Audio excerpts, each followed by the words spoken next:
Hey everybody, I'm Alex McClellan, and this is my lovely brother Mason. And we're the Backtrack Brothers. Today, we're covering The Dark Knight Rises, directed by Christopher Nolan. It was written by David S. Goyer and the Nolan brothers, Christopher and Jonathan. The initial release date was on July 20th, 2012, almost exactly 4 years after The Dark Knight was released. It's been 8 years since the events of The Dark Knight, and Gotham is finally in a period of peace. Because of this, Bruce Wayne has secluded himself in his mansion and stopped patrolling the streets as Batman.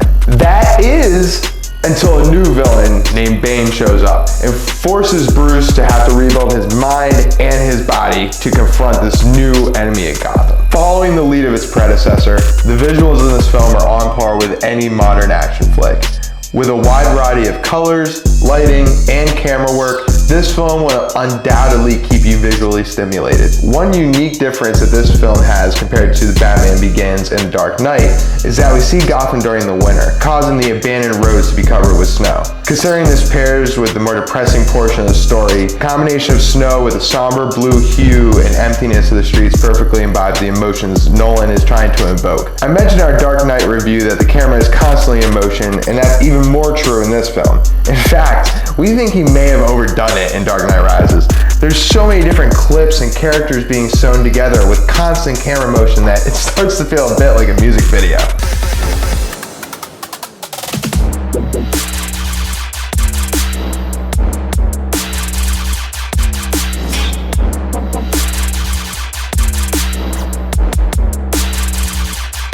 Similar to Batman Begins, there is less general Batman-ness in this film because the story really revolves around him contemplating hanging up the suit for good.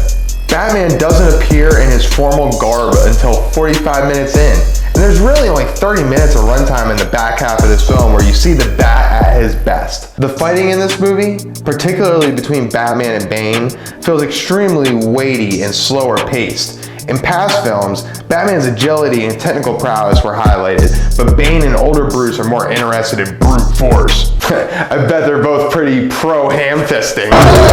One thing that Nolan nailed with this movie were the visual effects around explosions, of which there are many. He does a great job of emphasizing the impact of these set pieces at both a micro and macro perspective.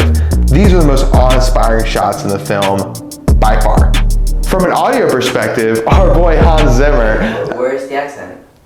No, man, come on, I'm getting sick of that. This is not a request. Do the accent. Yes, sir. Hans Zimmer has to get his standard shout out for making an original composition that pairs with a Christopher Nolan film yet again. These guys read each other so well that their wives are probably jealous. In terms of acting performances, we both agreed that the new additions of Joseph Gordon-Levitt as pseudo-Robin and Anne Hathaway as pseudo-Catwoman were very successful, but Bane left a lot to be desired. There's no doubt he's physically imposing. That is, as long as you don't notice the cheap camera tricks they use to make him seem taller than he really is. You're not that big. But he lacks the nuance or intellectual savvy that the Joker brought last film. This is a golden example of why you never want to follow that level of greatness. You can watch Mason and I hash out our Christian Bale differences in our prior videos if you're interested. I particularly think Anne Hathaway does a really impressive job of playing the femme fatale in a believable manner. She's able to perfectly balance acting as a damsel in distress and then flip to being able to clear a room of men with her bladed heels.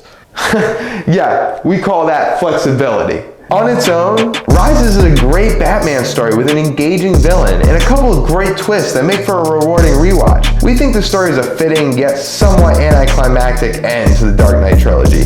I'd highly suggest it to anyone that watched and enjoyed the first two films. The problem is that you're probably comparing it to its predecessors throughout the entire sitting, especially if you're watching them in order. I even needed to give some time between watching The Dark Knight and this film to give a fair assessment because the prior film's so superior.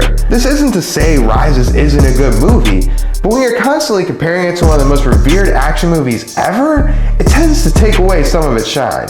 It just makes this film feel like more of a dessert instead of a main dish. You know, like, the cheesecake is great, but you're gonna go home and you're gonna dream about the steak. But what if you're vegetarian? The vegetarians aren't real. Don't fucking listen to that. So our final verdict There's sounds happening there. We're giving The Dark Knight Rises a 6.5 out of 10. It's a solid action flick that follows the traditional Batman formula, but unfortunately it just can't hold up to its predecessors. And it ultimately led to a meh conclusion to this franchise. Make sure to like, subscribe, and ring that bell to get notified of our dope content. Even comment what type of movies you want to see. Maybe we could watch them together. Who knows? Fucking weird.